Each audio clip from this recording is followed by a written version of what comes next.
Olá, começa agora na sua TV Assembleia o Contraplano, nosso encontro semanal para falar de temas debatidos no Parlamento e assuntos de interesse da população. Como é que está o calor aí na sua cidade? Se você ainda não sabe, o ano de 2023 já está sendo considerado por pesquisadores como um dos mais quentes da história. Até que ponto essa mudança do clima tem a ver com a ação do homem ou com fenômenos da natureza? Como isso impacta o planeta e a nossa vida? O que podemos e devemos estar fazendo para enfrentar essa situação? É o que vamos debater no Contraplano de hoje.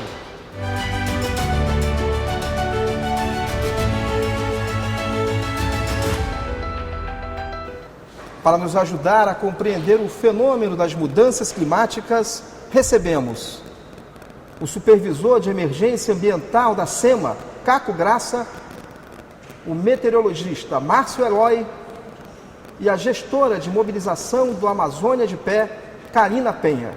Seja bem-vinda, bem-vindos. Queria que a gente pudesse começar a falar da questão do que são mudanças climáticas, para tentar alinhar com o telespectador que ainda não sabe o que é esse conceito. Começando por você, Caco. Muito bem, boa tarde a todos. Muito obrigado pela oportunidade. Mudanças climáticas são efeitos sentidos pelo homem decorrente de uma série de fatores, que podem ser desde apenas a questão da temperatura, mas também ele vai impactar no regime de chuva, vai impactar diretamente também na disponibilidade hídrica e assim sucessivamente. Então, é um tema bastante complexo, que tem causas complexas, mas que nós precisamos conhecer e entender, a fim de que no primeiro momento possa ter uma certa resiliência, passar por esses fenômenos que têm uma conotação global, mas que atinge localmente de forma diferente, e cada um precisa se adaptar a isso e também atuar no sentido de minimizar os seus efeitos e as causas também dessas mudanças que afetam a todos nós. E, Márcio, quando a gente está falando nessa onda de calor que a gente viveu no mês de setembro e que se projeta que vai viver no mês de outubro, a gente está falando muito mais de fenômenos naturais ou de uma ação do homem na natureza? Tudo junto, tudo combinado, ou seja, nós estamos vivendo um ano de El Niño, nós tivemos o bloqueio atmosférico aqui na América do Sul, que causou as ondas de calor aqui sobre a América do Sul, que nós viemos evidenciando, mas tudo isso somado às mudanças climáticas. A mudança climática ela intensifica as ações, então, o que é cíclico, o que se forma, o que a atmosfera forma, o que existe no planeta em termos de desajustes climáticos, em termos de ambientais, eles contribuem, eles corroboram para um efeito, para um impacto maior que a gente vem evidenciando, eventos extremos cada vez mais presentes por conta da mudança climática. E por que essa pauta está tão presente na discussão hoje em dia, Karina? Bom, eu acho que porque clima é um dos maiores desafios da nossa geração. Eu acho que hoje tanto a sociedade inteira, governo, sociedade civil, todos os setores estão muito focados em desenvolvimento sustentável. E quando a gente fala em desenvolver sustentavelmente, não tem como a gente fazer isso sem pensar mudanças climáticas, Em especial porque, já como foi falado, as mudanças climáticas elas afetam todo mundo, mas nem todo mundo da mesma forma. Então, clima não é só uma pauta ambiental, ela é uma pauta social, econômica e urgente. Então, acho que é por isso que hoje a gente precisa mais do que nunca falar, porque a gente está vivendo uma crise climática, E é o momento de falar para pensar em soluções a curto, médio e longo prazo. E quando a gente pensa, Caco, o que causa essas mudanças climáticas, tentando trazer para a nossa realidade do Maranhão, como é que a gente pode exemplificar o que provoca essa mudança de clima em termos de ações, sejam elas de ações humanas no dia a dia, por exemplo? Muito bem. O clima é um ciclo, A Terra vive ciclos. E são ciclos que têm uma idade diferente da idade do homem. Então, o homem tem aí uma média de vida de 80 anos estabelecida, mas os ciclos eles são muito maiores. A questão é que esses ciclos, quando eles se apresentam, como se estão apresentando agora, em curto espaço, por exemplo, de 7 anos, de El Niño, mais ou menos de 7 anos, o ambiente ele está modificado, ele está diferente. Você tem um aumento de população, ocupação desordenada de alguns centros urbanos, a falta de planejamento. faz com que os efeitos que são naturais, eles sejam potencializados. Associado a isso, você tem a exploração econômica de forma irregular, você tem ações de vandalismo também, que são comuns, e algumas práticas que, apesar de serem milenares e práticas de populações que já usavam, hoje precisam ser repensadas, como a própria forma de corte, agricultura de corte-queima, por exemplo. Tem uma história na humanidade, mas nós sabemos que as queimadas também provocam esse aumento dos gases de efeito de estufa, liberam mais gás de carbono, fazendo com que a gente tenha essa sensação, né, essa percepção de que as mudanças elas estão cada vez mais fortes. Na verdade, é um impacto que é sentido de uma forma maior em função da alteração que o homem faz no ambiente. Você tem algumas mudanças que são cíclicas, né? Nos bastidores aqui a gente conversava, por exemplo, a questão do fenômeno El Niño, ele sempre esteve presente, ele está presente há muito tempo na nossa sociedade, Márcio? Sim, o El Niño ele foi batizado no Peru, né, por conta da época do menino Jesus, né? É o menino, a La Nina é a menina. O El Niño, ele causa consequências diferenciadas até mesmo no Brasil. Por exemplo, o ano de El Niño, a gente percebe que o Sul sofre com intempéries em termos de chuva acima da climatologia e nós aqui no Nordeste nos ressentimos, né, com chuvas abaixo da climatologia. O que justifica um pouco, simplifica um pouco essa questão no Nordeste é que passa a predominar ventos subsidentes. Isso dificulta que a nuvem, que é água, né, o vapor d'água que está aqui próximo na superfície, não suba e alimente os nossos sistemas causadores de chuva no ano de El Niño. E a gente vem evidenciando ao longo da história, né, a presença dos veranicos, que são a ausência de chuva durante a estação chuvosa, e o que nós podemos destacar mais é a perturbação na distribuição espaço-temporal das chuvas. Ou seja, em um mês muito chuvoso, por exemplo, aqui em São Luís é comum, tem meses que tem mais de 300 milímetros mês, por exemplo, por conta de um El Niño, né? Um volume muito expressivo pode se concentrar em um curto período de tempo e causar transtornos, mesmo que o total do mês seja bem inferior ao esperado. Então, o El Niño, a gente pode sofrer várias consequências. Pode haver por conta da má distribuição temporal das chuvas, que é um fator que deve ser monitorado para que nós tenhamos sucesso nas atividades como agricultura, pecuária, entre outras tantas que são praticadas ao longo do estado do Maranhão e no Brasil. Só para que a gente não perca esse diálogo sobre o El Niño, a gente teve um setembro muito quente, né? A tendência é que outubro seja também muito quente, como tem sido previsto e é consequência desse fenômeno? A gente tem que pensar o Maranhão de forma diferenciada, né? Em outubro, novembro, já começa a se formar o período de transição da estação seca para a chuvosa. Então, por conta das primeiras chuvas, começa a amenizar um pouco para aquela região centro-sul do estado, dividido o Maranhão ao meio, né?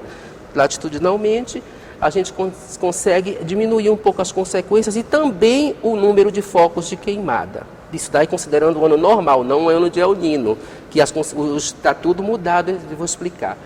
Com relação a nós do Centro-Norte, outubro e novembro aqui em São Luís, por exemplo, são os meses mais quentes do ano. Isso climatologicamente, com base em séries históricas de dados, né? E isso vem se repetir e talvez intensificar, porque o El Niño, no momento, está de moderado a forte. Existe uma tendência que ele se torne um El Niño forte. Isso vai repercutir, né, em um aumento da temperatura e também para o próprio Centro-Sul, que já começa a se preparar para a sua transição da estação seca para a chuvosa, o veranico, perturbando, por exemplo, o início do período de plantio de alguns cultivares. Agora, Karina, a população de uma forma geral, ela se preocupa mais com essa discussão de mudanças climáticas quando está exposta, por exemplo, a algumas catástrofes, né, que se vê, por exemplo, do que aconteceu no Rio Grande do Sul, recentemente no Amazonas também. É ali que a população começa a se conectar mais com essa pauta, nesses momentos? Sim, infelizmente, né? Mas eu acho que isso é um efeito específico, né, que a gente vê e observa na população. Infelizmente, falar de mudanças climáticas ainda não é um tema muito comum, as pessoas ainda não associam, mas elas associam, por exemplo, quando agora a gente está vivendo grandes ondas de calor, ou quando, infelizmente, a gente observa os desastres, né, que acontecem, a gente vê como as pessoas relacionam isso ao clima. Mas as pessoas ao longo dos anos, né, o meu avô, por exemplo, que é da Baixada Maranhense, a vida inteira me falou sobre mudança climática sem necessariamente me falar que era mudança climática, né? Observando a mudança, né, no território, na pesca, enfim, no plantio. Então as pessoas, elas estão conectadas com isso, né? A gente é conectado com o ambiente, mas o tema de mudanças climáticas ainda é um tema que está muito restrito a uma determinada parte da população, que é o que a gente, enquanto sociedade civil, né, enquanto organizações, tenta também modificar através da educação, através da mobilização, porque eu acho que é muito importante a gente falar, e não só aqui no Maranhão, que a gente está dentro da região amazônica também, mas no Brasil inteiro, que quando a gente fala sobre clima e a gente olha para o Brasil e olha para a Amazônia, né, como esse território único no mundo inteiro, que tem um impacto também dentro da questão climática, né, por isso é importante que a gente preserve, cuide, tenha um manejo sustentável. A gente precisa entender que a forma como a gente fala sobre clima também tem que abranger as pessoas para querer fazer parte desse processo e não ser um processo de exclusão. Quando eu falei na minha fala anterior que o clima afeta todas as pessoas, mas nem todos da mesma forma, é porque o clima também é um efeito específico que aumenta as desigualdades sociais. Então, por exemplo, eu moro em São José de Ribamar, numa região periférica, e foi vivendo em Ribamar que eu consegui identificar mudanças no meu ambiente, mudanças que estavam relacionadas a outras desigualdades que quem vem de periferia já observa, e entender que o clima seria algo a mais, seria uma opressão a mais, né, que eu poderia, enfim, viver na vida enquanto jovem, e foi por isso que eu decidi, né, começar a falar sobre clima, ocupar outros espaços, entender como que a gente ocupa outros espaços.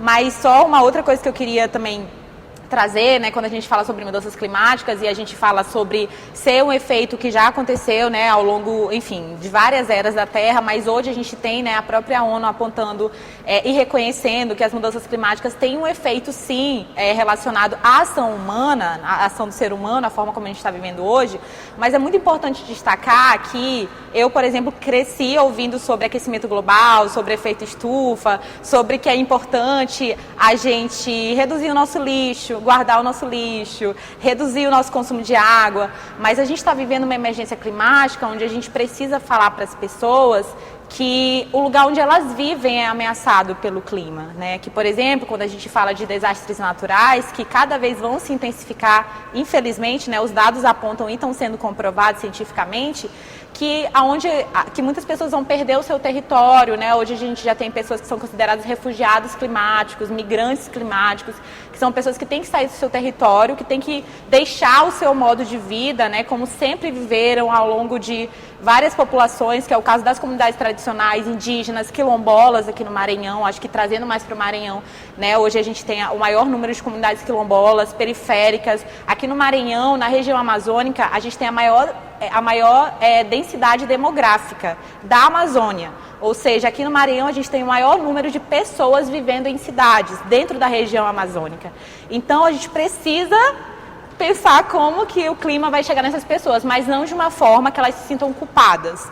Porque pouca coisa do que a gente faz no nosso dia a dia, de fato, afeta o clima. A gente precisa falar de clima entendendo que é uma questão política, uma questão de indústria, né, e uma questão de desenvolvimento sustentável. Mas que para a gente ter esse desenvolvimento sustentável, a gente precisa começar a dialogar com todos os setores, culpabilizando muito menos as pessoas e comunidades tradicionais e mais os grandes setores que emitem e que cientificamente já é comprovado, né, que emitem mais, que causam mais desmatamento, mais queimadas, mais derrubadas de vegetação e outras causas. É daí que a gente tem falado muito de justiça climática. Exato. Também? Esse conceito? Exatamente. A justiça climática, eu sempre falo que dentro do ambientalismo, né, que por muito tempo eu não me enxergava dentro desse espaço, por ser um espaço que ele ainda não é abrangente para todas as pessoas, eu conheci o termo da justiça climática, podendo estar em conferências da ONU, em outros espaços, né, participando das COPs, que são as conferências anuais da ONU, que acontecem em diferentes países, e foi uma coisa que eu observava que já tinha muito lá fora, mas que a gente pouco falava aqui no Brasil, que era a justiça climática, né? Então a justiça climática nada mais é do que a forma onde a gente insere os direitos humanos dentro da pauta ambiental. Porque o que a gente observava era que a pauta estava crescendo, né, que a gente continuava a falar sobre desenvolvimento sustentável, sem entender como que as populações, né, de fato seriam afetadas e sem convidar o que a gente chama de pessoas mais afetadas para essa conversa. Então, justiça climática é a gente tentar amenizar, porque geralmente quem menos coopera com a crise climática, mais é afetado por ela. E a gente precisa mudar esse cenário, né, no Brasil, no Maranhão e no mundo. Perfeito. Bom, chegamos ao fim do primeiro bloco do programa Contraplano de hoje. Vamos para um rápido intervalo e na volta continuamos a nossa conversa.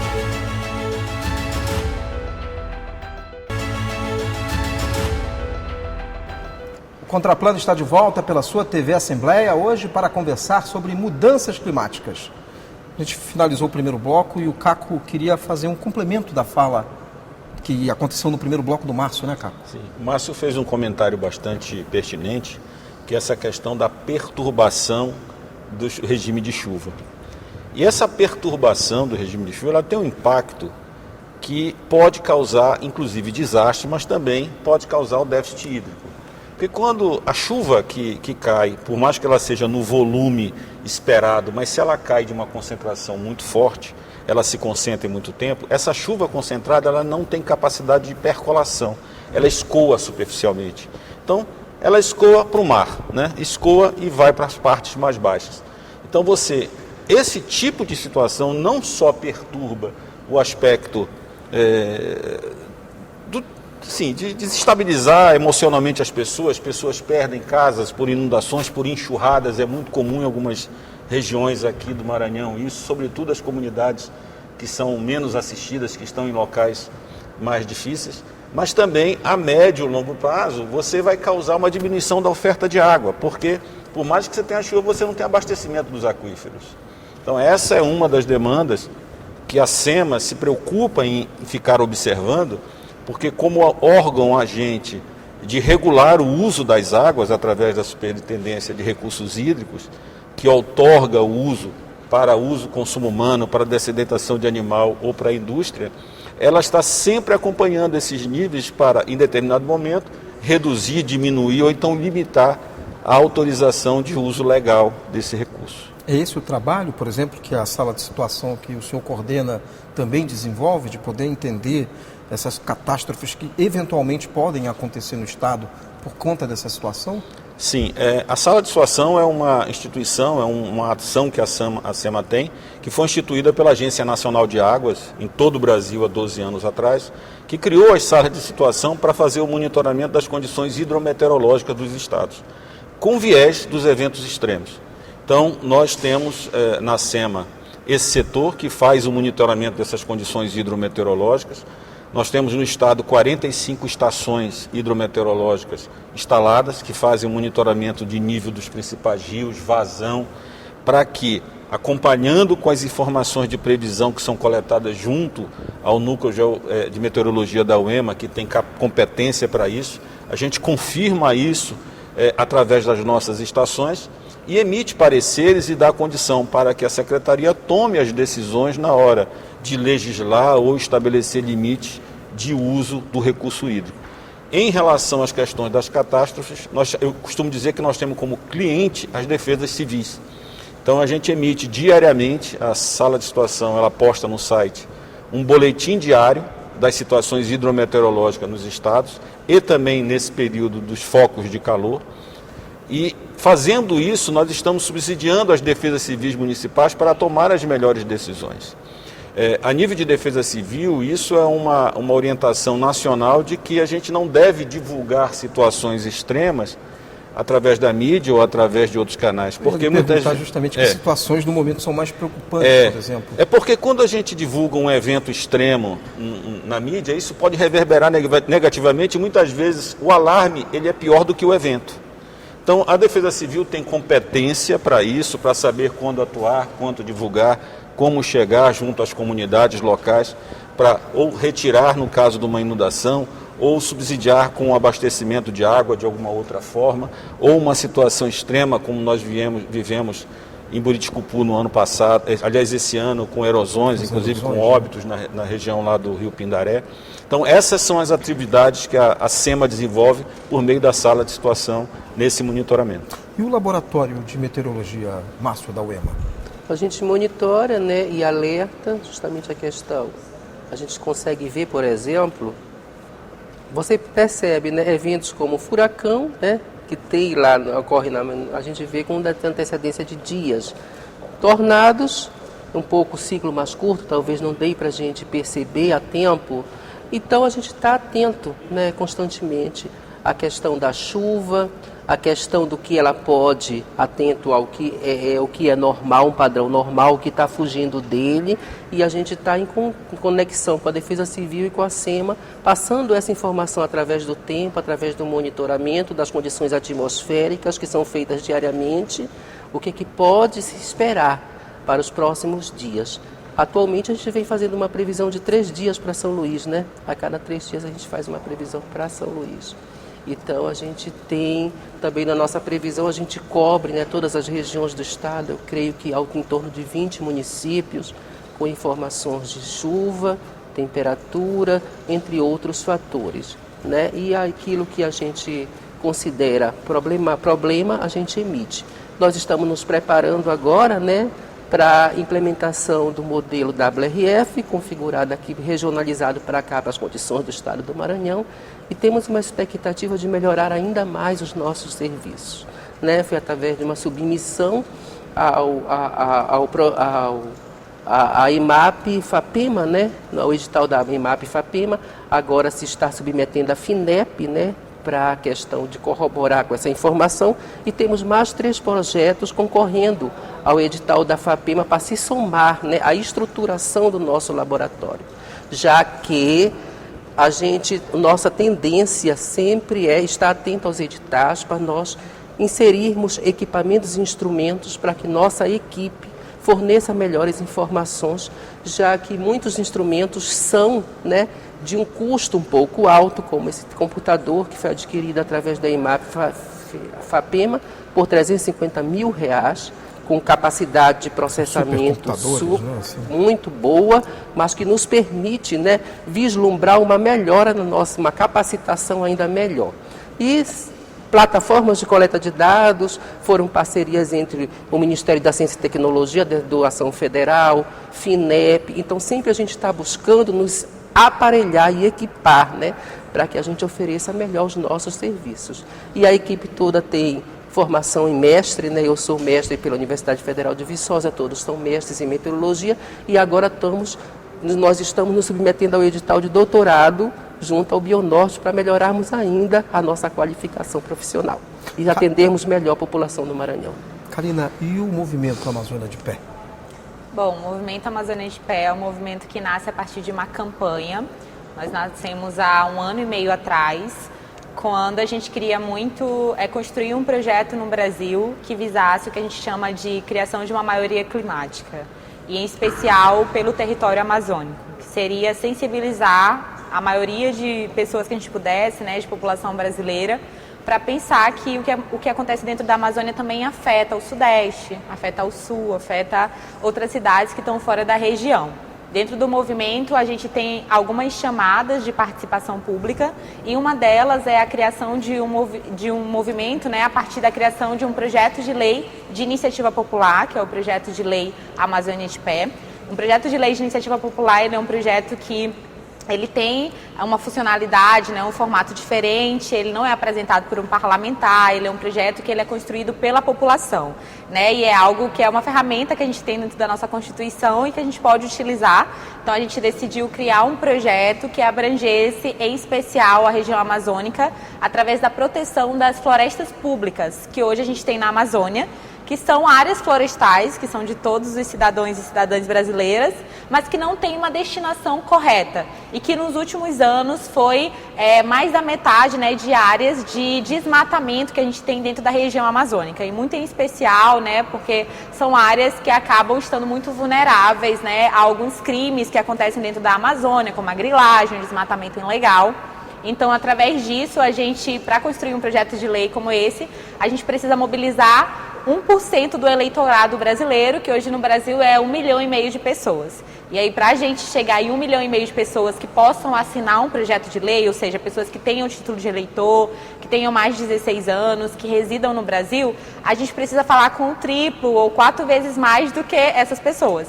E é aí que a gente movimenta o Brasil inteiro, através de ações, de programas, de outras campanhas. Durante o mês de setembro, que é o Dia da Amazônia, a gente realiza a maior mobilização pela Amazônia do Brasil, que é a Semana da Amazônia, onde a gente realiza festivais pelo Brasil, atividades. Esse ano a gente teve mais de 400 atividades, festivais pelo Brasil inteiro acontecendo, né? Porque a gente também acredita muito na cultura como um ponto importante da gente entender a necessidade da preservação da Amazônia, e que o Brasil entenda que a Amazônia ela é muito diversa, né? Nós somos 9 estados, grande parte da população brasileira, não abrangendo também outros países, né, da Panamazônia. Então, acho que para a gente falar para as pessoas que é interessante entender a Amazônia como importante para o equilíbrio climático do planeta, elas têm que primeiro entender de qual Amazônia a gente está falando, né? E nós somos vários, né? Então, eu falo a partir do Maranhão, mas a gente está no Brasil inteiro. Hoje nós já temos 170 mil assinaturas coletadas, já somos mais de 21 mil voluntários e mais de 300 organizações que apoiam e constroem esse movimento. Legal. Eu queria voltar à questão do cerne dessa ação do homem nas mudanças climáticas. Isso está relacionado muito à questão da Revolução Industrial, né? É desde esse advento da Revolução Industrial que a gente percebe a ação humana dentro das mudanças climáticas. É preciso repensar o modelo econômico que a gente vive, Caco? Seguramente é preciso repensar muita coisa, dentre eles o modelo econômico. Eu fico muito feliz, por exemplo, de ver a participação da Karina aqui, uma jovem, né? E com essa ideia de mobilização, de conscientização de jovens, porque esse é o caminho para que a gente mude a forma de consumo. Nós, enquanto população, do modo geral, nós devemos, primeiramente, deixar de ver o meio ambiente como um depósito de recursos. Esse nome recurso natural é um nome que já precisa ser tirado de pauta, né? O recurso é algo que eu posso pegar a hora que eu quiser, como se aquilo não fosse inesgotável.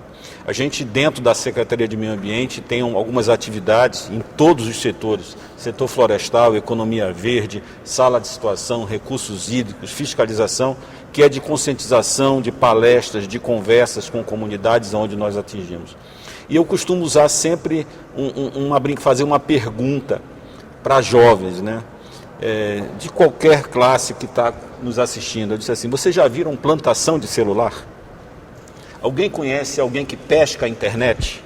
Não, isso tudo só existe porque nós demandamos.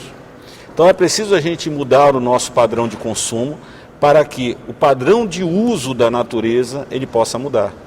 Então a Revolução Industrial ela foi um marco, isso está gravado nos mantos de gelo, está gravado na atmosfera, na quantidade de partes por milhão de gases do efeito estufa, que a gente não tem como questionar. Isso potencializa, são ações humanas. Então, sim, precisamos mudar o padrão do nosso consumo para que a indústria mude, para que os governos mudem, para que as políticas sejam atendidas. E não esperar que isso aconteça sem a gente fazer a nossa parte. Então, é necessário que os governos atuem, que o mercado se regularize, seja regularizado, mas é fundamental que a sociedade tome uma atitude. Ela também mude a sua forma de consumo, de entender como é o ambiente. Será que isso é fácil, Márcio? Querido, existem tabelas. Eu acho até que a própria alimentação é uma participação individual de cada ser humano, porque existem alimentos que o consumo é altíssimo de água para a produção de apenas 1 quilo. E que você pode substituir por um outro que agrida menos. Existem tabelas, a gente não vai divulgar, né? Mas no Google existem várias tabelas que fazem essa conversão por quilo do consumo de água. Hoje, os recursos hídricos é um bem, né? Que em boa parte do mundo a gente está percebendo que ele é um bem que é esgotável. Então, existe essa preocupação também por conta das mudanças climáticas. Veja bem, o próprio zoneamento ecológico econômico do Maranhão, né? Foi projetado com base no índice de aridez, que em todos os biomas, a explosão do semiárido no Maranhão. Só que isso tem que ser corroborado, né? com as unidades geossistêmicas, com outros estudos, para que vejam, para que corroborem com esse estudo e a gente perceba que isso é uma realidade.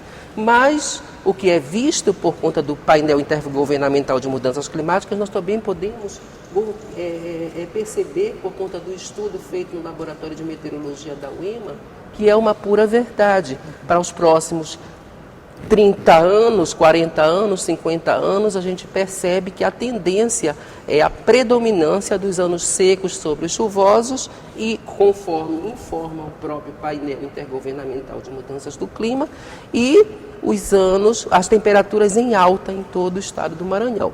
Claro que a região mais crítica do estado é o bioma cerrado.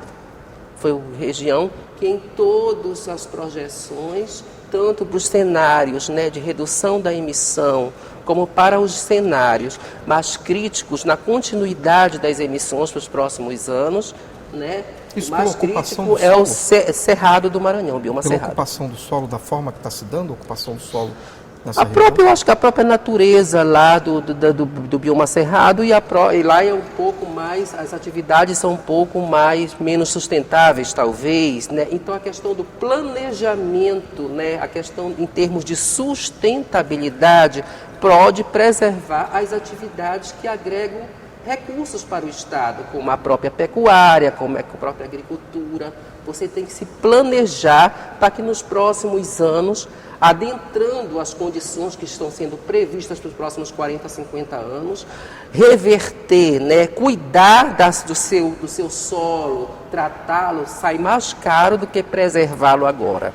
Para que você continue produzindo para gerações futuras, você vai ter um investimento muito grande para que você resgate, né, as condições de produção da sua propriedade do que você preservá-lo. Então você que é proprietário tem que agir racionalmente, né, por conta de que tem aí. E está disponível, né, foi feito todo esse levantamento no eixo temático clima.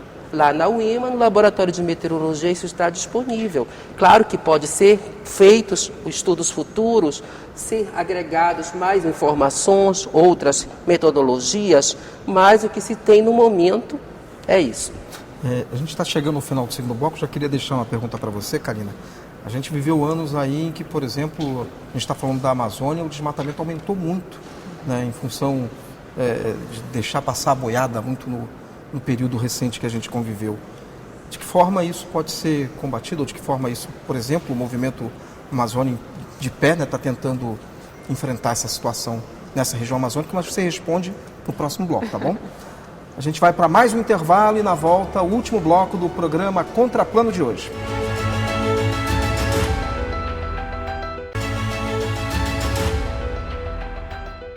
Voltamos para o último bloco do programa Contraplano, aqui pela sua TV Assembleia. Hoje para conversar sobre mudanças climáticas. Nossos convidados, o supervisor de emergência ambiental da SEMA, Caco Graça, o meteorologista Márcio Eloy e a gestora de mobilização da Amazônia de Pé, Karina Penha.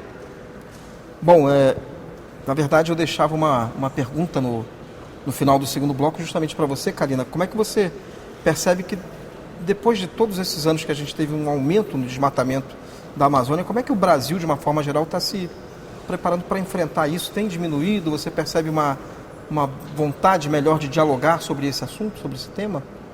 Olha, a gente tem visto que as taxas elas são diferentes, né? Mas cada vez que a gente olha, né, e monitora o desmatamento da Amazônia, infelizmente a gente sempre está falando de perda de floresta primária, né? Que é floresta original, assim. Então, cada ano que passa a gente acaba, mesmo que tenha um projeto de reflorestamento que levam muito tempo para acontecer em determinadas áreas degradadas, a gente acaba, né, tendo, infelizmente, esses dados aumentando sempre.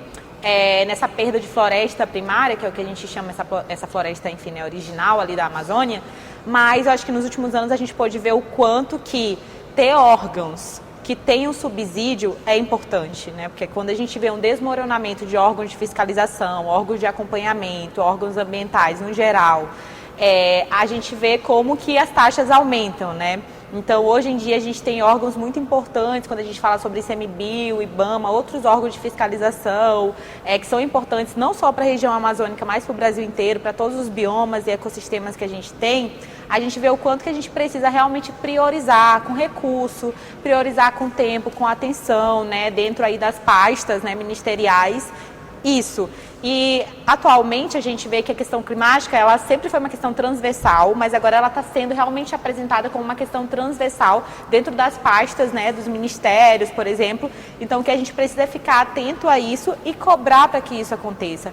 Porque a gente só vai conseguir realmente entender e combater a crise climática e os piores efeitos que ela apresenta quando a gente entender que a gente está falando de algo que realmente é transversal, de algo que precisa estar no Ministério da Economia, não só do Ministério do Meio Ambiente, que por muitos anos a gente observa, né, que só o Ministério do Meio Ambiente discute isso, que só os órgãos fiscais ligados ao meio ambiente discutem, mas a gente precisa realmente abranger, né, e popularizar a questão climática de fato, né? As pessoas precisam entender que o ambiente que elas vivem está sendo ameaçado, que está sendo modificado, que as políticas públicas estão aí para serem feitas. A gente não deve falar também só de governo federal, a gente tem que falar dos governos subnacionais, então olhar para o estado, olhar para os municípios, né? Hoje já tem vários trabalhos sendo feitos pela sociedade civil, como o SEG Municípios, que é uma plataforma que apresenta aos municípios brasileiros como que eles podem reduzir a emissão, né, de gases poluentes na atmosfera. E, infelizmente, né, você até falou no outro bloco que a gente vê essa mudança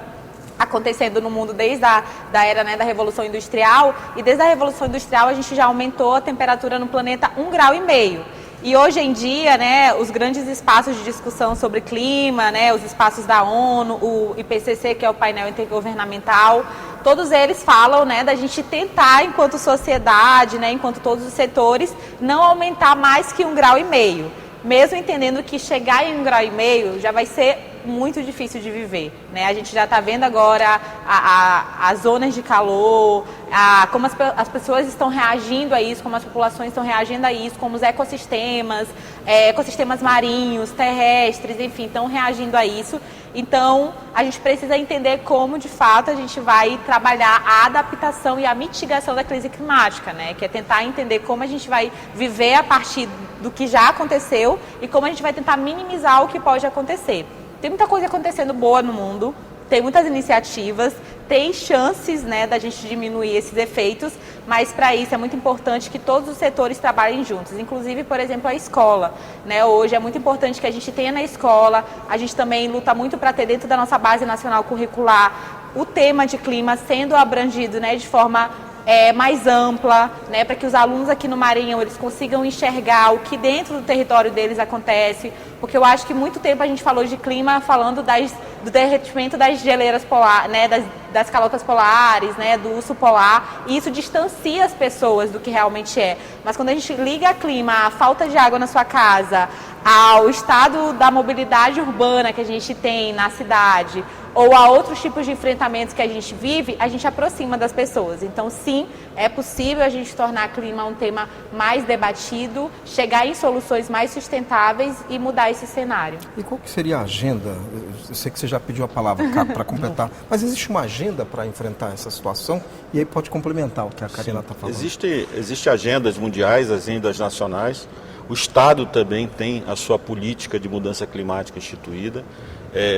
Estamos em vias de eleição do Comitê do Fórum Estadual de Mudanças Climáticas, que tem como produto desse fórum o plano de combate a mudanças climáticas, mas já está instalado, já está em funcionamento o RED+, né, e outros projetos que fazem com que essa conscientização da cadeia produtiva quanto a formas mais sustentáveis, ela seja compensada e seja instituída.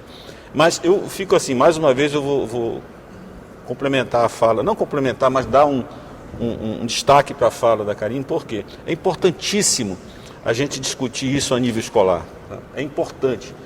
O que está acontecendo é que o tema mudança climática, ele causa um impacto tão grande que hoje se fala em ecoansiedade. E a ecoansiedade está atingindo muito mais o jovem. E o que ocorre? Como não tem conhecimento do que é, a tendência é que o alarmismo ele se instale em qualquer circunstância. Então, quando a gente fala de mudança climática, a gente não está falando só de derretimento de geleira, como ela falou, está falando da falta de água na torneira, a gente está falando no calor que está fazendo do ponto de ônibus. Será que o ponto de ônibus que nós temos no nosso município é adequado para o clima da região? Será que nós precisávamos ter um outro tipo de cobertura no ponto de ônibus? Não um telhado de zinco, que é mais barato economicamente? Será que não poderíamos usar palha, que é característico da região? Nós temos palmeiras para isso. O estado ele é gigantesco. O Maranhão ele tem vários Brasis dentro do Maranhão. Quando a gente fala de bioma, você tem Cerrado, você tem Amazônia. O Maranhão tem Pantanal, a Baixada é um Pantanal, né? O Maranhão tem Caatinga, o Maranhão tem Pampa, porque quando você olha lá no sul do Maranhão, aquela característica é de Pampa. Então, existe muita variabilidade, né? E essa diversidade ela precisa ser levada ao nível escolar, à comunidade escolar, à comunidade tradicional, conversar com as pessoas lá, o que essas pessoas podem fazer para que ela não seja refém dessa eco-ansiedade, que é um problema psicológico que causa transtornos, que causa uma série de problemas na família, no seio familiar, e assim se soma as consequências nefastas desses eventos da mudança climática. Mas o Estado tem sim uma série de planos em andamento e ainda em desenvolvimento para os próximos anos. Eu não sei se é uma ansiedade, mas recentemente, não sei se o Márcio também viu, o jornal The Washington Post publicou que a cidade de Belém do Pará é uma das cidades que em 2050 deve ter uma das maiores temperaturas do mundo. Salvo me engano, só perderia para uma cidade da Indonésia, né, chegando próximo de 50 graus como temperatura média, né, isso em 2050. Isso é uma realidade, uma possibilidade? Uma projeção problemática, né? Eu complementando o que o Caco falou, né, com relação ao Maranhão, dar uma informação de Maranhão, né? Essa semana nós tivemos recentemente uma reunião na AGERP sobre a garantia safra, onde nos foi informado que o interior da região dos lagos, eu não me recordo o nome, os agricultores estão encerrando as suas atividades mais cedo porque não estão dando conta do calor. Porque lá existe uma sensação muito desconfortável por conta dos lagos e a temperatura é elevadíssima. Então isso já reflete, né, como é que a sociedade, o agricultor, né, que tem uma atividade, que está sujeito ao tempo, né, que não está numa área coberta, que está exposto, ele vem reagindo. O Pará, né, ele tem a característica da umidade elevada da Amazônia, né?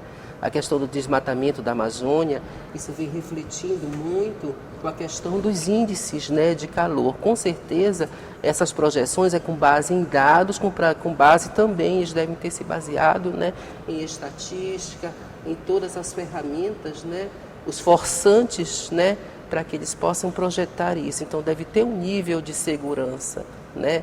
Então, infelizmente, né, a minha cidade eu vejo com pesar por conta de que, né, no Brasil, né, se estabeleceu que a partir de 40 graus, né, já ocorre, dada a situação e o local, dadas as condições, né, da população, se for uma população mais vulnerável, tiver algum problema, a partir de 40 graus já ocorre a temperatura de possibilidade da letalidade humana. Então a gente já fica percebendo, né, a população da minha cidade, como é que vai estar, né, com uma temperatura de 50 graus. Quase 46, 47 graus. Já é problemático, já causa talvez, há uma quebra da proteína, isso não é a nossa área, né, há problemas de desidratação, há uma série de fatores que a vida humana vai à falência, né. Claro que em cidades quentes como São Luís, o Maranhão como um todo, Belém, a pessoa já vive diariamente uma rotina de calor, mas tem determinado momento que o corpo humano começa a reagir com um processo de falência. Isso é problemático, isso deve ser advertido. Nós tivemos essa preocupação na UEMA de informar essas temperaturas, que a partir de 40 graus ocorre esse risco de letalidade, mesmo nas nossas condições. Se a pessoa não tiver com a saúde em dias, quando tiver com algum problema, ela pode sofrer sim, né, esses transtornos. Isso não é a nossa fala, isso é a fala das pessoas da área de saúde que foram recomendadas para fazer esse estudo para as condições das ondas de calor no Brasil. Não me recordo o nome do pesquisador, mas é da área médica. Isso é uma informação científica e que a gente deve à população nossa, do Pará, dos estados que estão sujeitos a esse índice de temperatura elevado, né, tem que atentar e se preservar a sua própria sobrevivência. Karina, para que a gente possa fazer uma rodada também de considerações finais, você falou da importância das cúpulas de participação. A gente tem no final do ano uma cúpula também para discutir mudanças climáticas em Dubai, né? Que expectativa se tem? Se tem algum tipo de agenda específica que está sendo aguardada para essa cúpula? Bom, as cúpulas elas sempre acontecem, né, ao final do ano, inclusive daqui a 2 anos, né, quase 3, a gente vai ter a cúpula aqui na Amazônia, né, que foi prometida no ano passado em Belém. Para essa cúpula específica, o que está se discutindo muito é o carbono, né, especificamente o mercado de carbono. E o mercado de carbono ele entra dentro do que se chama de artigo 6 da Convenção Quadro de Clima da ONU, que é também um artigo que vai discutir direitos humanos. Porque quando a gente está falando ali dessa redistribuição, dessa venda, dessa compra, a gente também está falando sobre territórios, populações, modos de vida. Então, inclusive, essa é uma agenda que sempre faz com que as cúpulas atrasem até a finalização, né? Porque sempre quando chega nesse ponto, é uma discussão que ela é mais intensa, né? Que ela leva mais tempo. Mas também a gente tem o principal acordo climático que existe, que é o Acordo de Paris, que é um acordo que foi fixado durante a COP21, né? COP, enfim, são as conferências, essa vai ser a COP27. E durante essa COP eles também vão analisar as metas, né? Então todos os países que são signatários, como o Brasil, apresentam o que a gente chama de NDC, que são metas específicas para o acompanhamento, né? Para saber se realmente os países estão nesse processo de diminuição desses gases, né, ou de mudanças específicas. E esse ano vai ser mais um ano de acompanhar se essas metas estão acontecendo ou não. E aí o que a gente espera, né, é que realmente o Brasil avance, né? Nos últimos anos não avançou muito, mas a gente espera que a partir de agora a gente consiga avançar mais com essas metas, né? Que envolve desde diminuição de desmatamento, diminuição de gases e também a inclusão da educação climática dentro dos espaços educacionais, né? Que é uma coisa que a gente tem cobrado bastante. Então, mais ou menos essas vão ser as discussões mais ligadas à economia e também às questões de direitos humanos que nas últimas, daqui em diante, né? Não vão deixar de ser discutidas mais. Bom, eu queria deixar 1 minuto para cada um de vocês, a gente vai estourar um pouquinho o tempo do programa, mas 1 minuto para fazer considerações finais sobre esse tema das mudanças climáticas, uma mensagem para o telespectador, começando por você, Caco. Não, o que eu gostaria de deixar para o telespectador é a certeza de que o governo do Estado, através do governador Carlos Brandão, não tem medido esforços para que as ações já implementadas, as metas a nível nacional, as políticas estaduais, elas sejam implementadas. O secretário de Estado, Pedro Carvalho, é um lutador no sentido do clima, é uma pessoa, um jovem que entende um pouco do assunto, está se aprofundando cada vez mais e tem nos cobrado todas as ações para a implementação dentro daquilo que é a responsabilidade do Estado e nós, enquanto servidores, seguimos essas orientações. Muito obrigado. Márcio?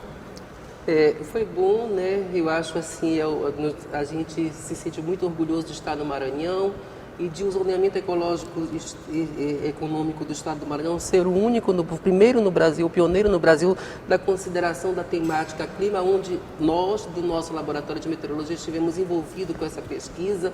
A gente viu, né, lá está alguns problemas a serem enfrentados no futuro, mas nos permite o quê? Um planejamento, uma estratégia do enfrentamento, de adequação, onde a nossa ferramenta principal é a sustentabilidade. Então essa ação é do governo, é da sociedade em geral, tem que se dar as mãos e ver o que nós estamos enfrentando e o que nós temos para vislumbrar no futuro em um cenário mais caótico, né, onde não existe redução na emissão, há uma forçante que nós consideramos e a outra forçante com a redução da emissão. E as duas já mostram problemas para o futuro do estado do Maranhão. Então requer um pensamento, requer uma estratégia para que a gente continue em frente, né, de modo bom, de modo sustentável e mantenha a economia do estado, a produção agrícola e todos os setores ativos. Obrigado. Karina, por favor. Bom, acho que o que a gente quer, né, e o que a gente fala é que realmente a gente consiga chegar nesse desenvolvimento sustentável, que a gente consiga manter a população, os seus modos de vida, com respeito, com a nossa economia positivamente acontecendo. Mas o convite que eu deixo, né, para as pessoas também que querem conhecer o movimento Amazônia de Pé, todas as pessoas podem fazer parte, né? Hoje a gente tem projetos desde criancinhas em escolas, que levam para os pais assinarem, né, a campanha. A campanha, na verdade, ela é uma ferramenta como oportunidade para as pessoas falarem sobre a Amazônia e falarem sobre o meio ambiente. Porque muitas vezes as pessoas perguntam o que eu posso fazer, né? A gente entrega dados, né? A gente tenta não assustar ninguém, traz ali um pouquinho de esperança, mas as pessoas sempre perguntam o que eu posso fazer. E com esse projeto a gente dá uma ferramenta para a pessoa. Você pode assinar o projeto de lei, você pode participar do movimento Amazônia de Pé, você pode levar isso para a sua escola, para a sua igreja, para o seu espaço de trabalho. Então acho que todos nós podemos sim fazer alguma coisa, né? É muito importante cobrar, mas é muito importante também fazer a nossa parte. Então eu deixo aqui o site da campanha, que é o amazoniadepé.org.br. A gente também está no Instagram, em todas as redes. Então quem quiser conhecer e fazer parte, né, do movimento, desde coletivos, organizações e pessoas individuais, estão convidados também. Perfeito. Muito obrigado pela presença de vocês. Chegamos ao fim do programa de hoje. Você pode assistir a reprise dessa edição em nossa programação ou em nosso canal do YouTube. Até a próxima semana com mais um Contraplano.